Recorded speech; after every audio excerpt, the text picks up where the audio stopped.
सो ये था Henry's law, और अब हम बात करेंगे राउल्ट्स लॉ की। राउल्ट्स लॉ बच्चों, यहां पर हम बात करते हैं राउल्ट्स के अकॉर्डिंग वेपर प्रेशर की। सो ये वेपर प्रेशर क्या होता है पहले ये समझते हैं। पहले एक चीज सोचो, वेपर्स क्या है। अगर आप पानी को गर्म करते हैं तो पानी के जो पार्टिकल्स हैं वो जैसे आप टेम्परेचर को रेज करेंगे वो धीरे धीरे क्या करेंगे, वो धीरे धीरे लिक्विड फेज से गैस फेज की तरफ मूव करेंगे, और ये जो ट्रांजिटरी फेज है इसे कहते हैं वेपर फेज। क्या कहते हैं?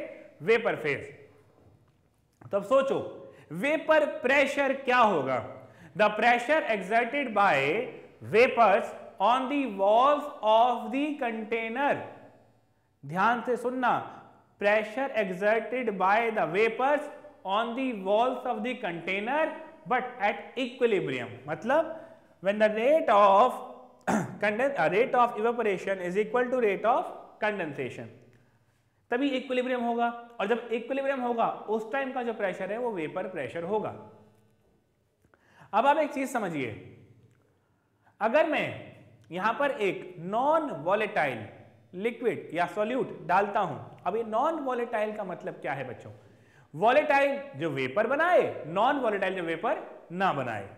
अगर मैं इसमें नॉन वॉलेटाइल सॉल्यूट डालता हूं तो वो जाकर इंटरमॉलिक्यूलर स्पेसिस में फंसेगा।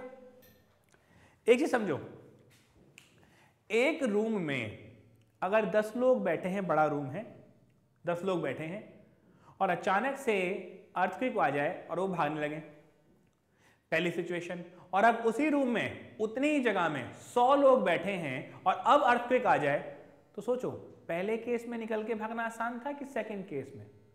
ऑब्वियसली पहले केस में, क्योंकि वहां पर पार्टिकल कम थे और जब ज्यादा हो गए तो उनका निकलना मुश्किल हो गया। पहले केस में जब नॉन वॉलेटाइल सॉल्यूट नहीं था, आपने हीट किया, पार्टिकल का निकलना आसान था।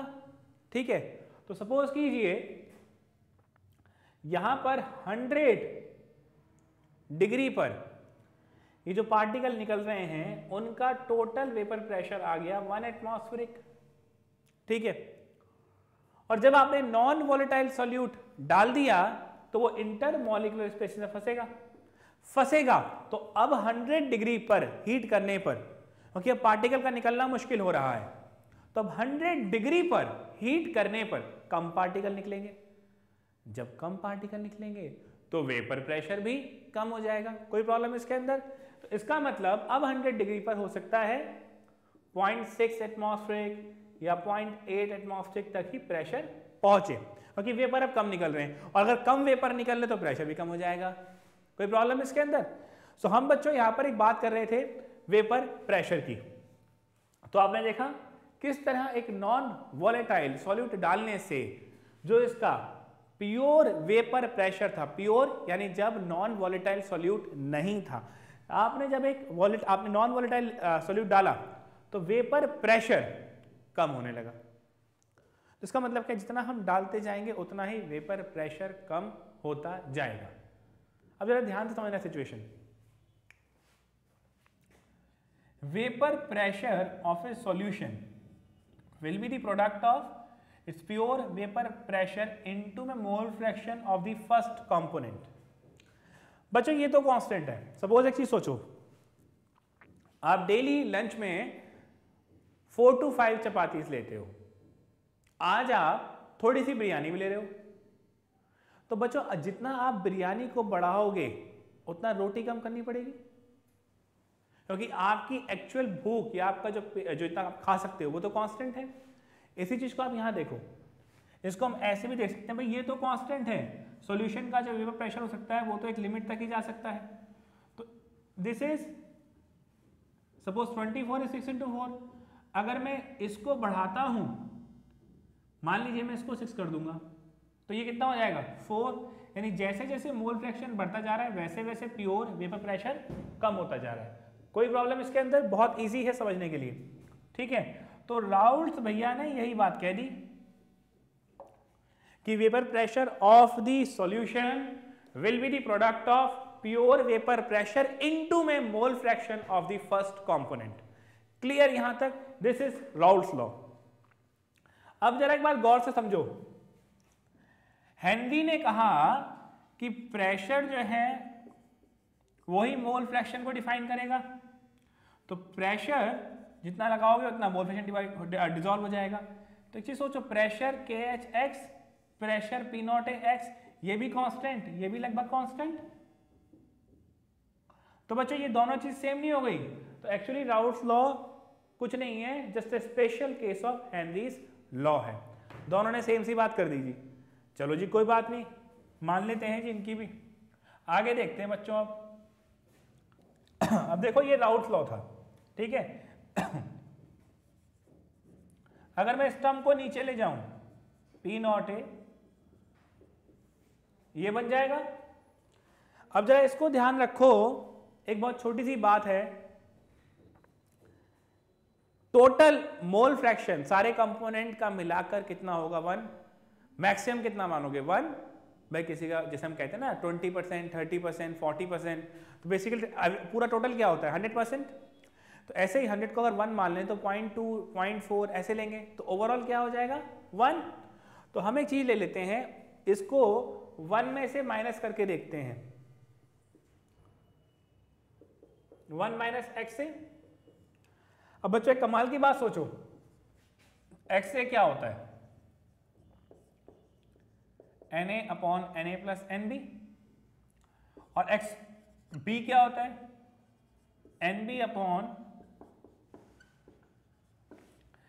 Plus NB। क्लियर? तो अगर मैं लेता हूं XA प्लस दिस, तो ये क्या हो जाएगा? Na/Na plus NB plus NB over Na plus NB। अरे तो 1 आ गया। तो दैट मीन्स XA और XB को प्लस करेंगे तो 1 आएगा।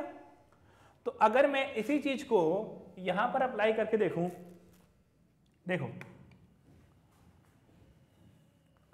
तो अब मुझे क्या मिलेगा बच्चों? P0A minus PS upon P0A is equal to XB mole fraction of the solute. तो देखो अब यहां पर हो क्या रहा है, इनिशियल में से कितना कम हुआ अपॉन इनिशियल, यही है। अगर मैं खाली इतना पोर्शन देखूं, इनिशियल में कितना कम हुआ, तो मुझे मालूम पड़ेगा कितना लो हुआ।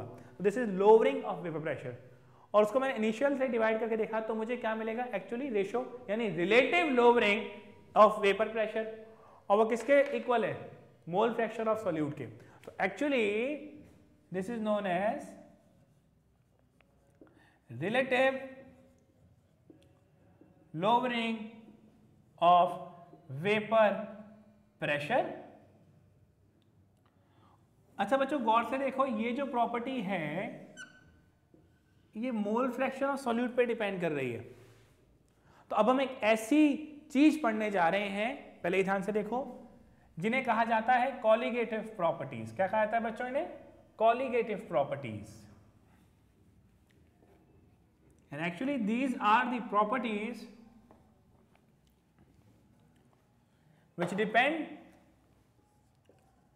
solely on, solely means only, colligative properties, the properties which depends solely on the number of solute particle are known as colligative property. So RLVP is one of the colligative property because it is very clear that it depends on the number of solute particle. ये formula note कर लें बच्चों, ये important है, question आएगा इस पे भी।